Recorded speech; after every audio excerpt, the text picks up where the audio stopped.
Sister Wives Kody Brown proves daughters are second-class citizens. Sister Wives patriarch Kody Brown has made some questionable decisions through the years. Seemingly, however, production has taken it easy on him at times. But recently, he proved that his daughters are second-class citizens by revealing his true priorities.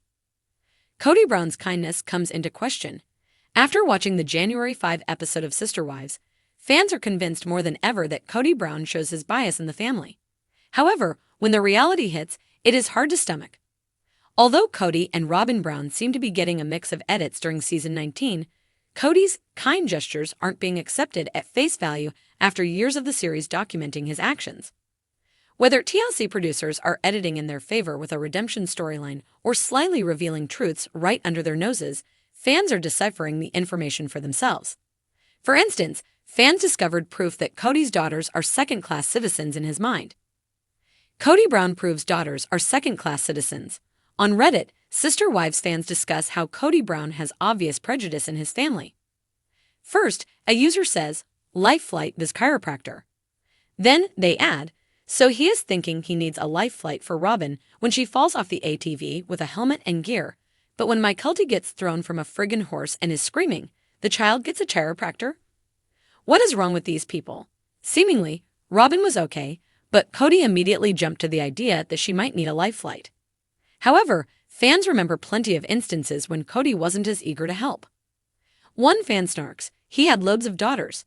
He's down to one wife." It's simple, he doesn't care about Isabel and Mykelti, so the time and money isn't worth it. Sobin is his prized wife, so she does matter. Furthermore, someone reads Kody Brown, "It's simple, Kody cares about Robin. He doesn't care about Mykelti. She has the unfortunate luck of being one of Cristin's kids." Kind of like Isabel was expected to exercise her scoliosis away, and when that didn't work, she should wait in pain for surgery or go alone. Cristin and her kids weren't important to him, and that's why he treated them like second-class citizens. Another person pokes, "I'm more curious why she and her kids can't seem to operate ATVs." Fans point out daughter's treatment. If fans weren't angry enough over how Kody Brown handled Isabel Brown's surgery, his urgency for Robin Brown's ATV accident added extra salt to the wound. And he wanted Isabel with actual spinal pain and injury to wait a year to get surgery. On another Reddit thread, someone adds, "I'm glad Robin wasn't seriously injured. That being said, Kody's life flight comment had me once again yelling at my television." Where was this concern when Isabel was living with excruciating back pain daily and needed surgery sooner rather than later? Kody is a complete loser. But one fan recalls that when Mykelti Brown Padron fell off the horse, one of Kody Brown's moms was a nurse. Another user adds, "Yes, Jay Moms was a nurse, but like she said, she isn't a doctor, and she needed to be seen, and they brought her to a chiropractor. But when the sacred cow takes a tumble, he's going to call in a helicopter?" I just find his overreacting for when she had COVID, and now this little accident just odd Cristin almost bled out at home after a miscarriage. The whole scene was insane. Kody not knowing if she has a neck injury rushes to remove her helmet before finding out if she can move all her limbs. I've seen enough hospital dramas to know the procedure lol. The Arizona sun blazed high over Flagstaff, casting long shadows across the Brown family's Coyote Pass property. Kody Brown, patriarch of the sprawling Sister Wives clan, stood with his arms crossed, surveying the land as though he were a king overlooking his kingdom. But behind the curtain of his carefully cultivated image of equality and family unity, an unspoken truth had begun to seep through. His daughters, both biological and step, were growing painfully aware of their second-class status within the family. It wasn't a single moment that revealed the cracks in Kody's carefully constructed world. Instead, it was a pattern of behavior, an accumulation of countless small decisions, dismissive comments, and glaring omissions that painted the full picture.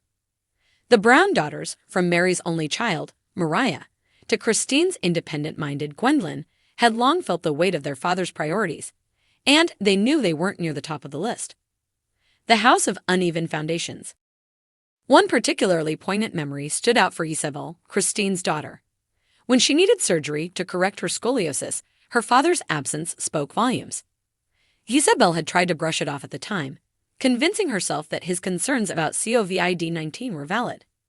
Yet, deep down, she couldn't shake the feeling that if one of her brothers needed the same surgery, Kody would have moved mountains to be there. Instead, she had to navigate her pain and recovery with her mother and siblings, while her father stayed behind, consumed by other concerns. Sable's experience wasn't unique. Over the years, Kody's favoritism toward his sons had become increasingly apparent. While he often praised and encouraged their ambitions, his interactions with his daughters were more perfunctory, as though their dreams and struggles held less significance. Gwendolyn, never one to mince words, had pointed this out in a family discussion, only to be met with defensive posturing from Kody. "You're imagining things," he'd said with a dismissive wave of his hand. "I treat all my kids equally." But didn't he? The evidence suggested otherwise. A father's priorities. Savannah, Janelle's youngest daughter, often felt invisible. Quiet and introspective by nature, she rarely demanded attention, which seemed to suit her father just fine. While Kody would drop everything to attend a sports game or celebrate an academic achievement for one of his sons, Savannah's milestones passed with barely a mention. When she graduated high school, there was no grand celebration, no proud social media post from Kody. Instead, it was Janelle who marked the occasion, her pride in her daughter shining through even as Kody's silence loomed large. The daughters' experiences contrasted starkly with the treatment of their brothers. Gabriel and Garrison, Janelle's sons, were frequent topics of Kody's conversations. Even when they butted heads, there was a passion and intensity in Kody's interactions with them that his daughters rarely elicited. For the girls, it often felt like their father viewed them as ancillary characters in the grand drama of his life, important only insofar as they contributed to the image he wanted to project. The Robyn factor. Compounding the issue was Kody's relationship with his fourth wife, Robyn, and her children. Many of the Brown daughters had long felt that Robyn's kids received preferential treatment, a suspicion that wasn't entirely unfounded. Kody's devotion to Robyn's children, particularly her daughters Aurora and Brianna, stood in stark contrast to his detached interactions with his other daughters. "Why does he always have time for them, but not for us?" Isabel had once confided to Gwendolyn. The question hung heavy in the air, unanswerable yet painfully clear. Even Cristin, who had tried to shield her children from the brunt of Kody's favoritism, couldn't ignore the disparity. In private conversations with her daughters, she'd acknowledged the imbalance, though she stopped short of outright condemning Kody. "It's complicated," she'd say, a refrain that became increasingly hollow as the years went on. Voices of resistance. While some of the daughters tried to reconcile their feelings, others were more vocal in their discontent. Gwendolyn, in particular, emerged as a fierce critic of her father's behavior. In a candid online post, she wrote about the challenges of growing up in a family where gender seemed to dictate worth. "It's not just about being a girl," she explained. "It's about being seen and valued for who we are, not just what we can do for him or how we make him look. Sometimes it feels like we're just props in his story." Her words resonated with many fans of the show, sparking a broader conversation about Kody's treatment of his daughters and the underlying dynamics within the family. Viewers who had once admired Kody for his commitment to plural marriage began to see him in a new light, questioning whether his actions truly aligned with the values he claimed to uphold. A reckoning on the horizon. As the daughters grew older and more independent, the cracks in Kody's patriarchal facade became harder to ignore. Cristin's decision to leave the marriage had been a turning point, inspiring her daughters to assert their own boundaries and demand better for themselves.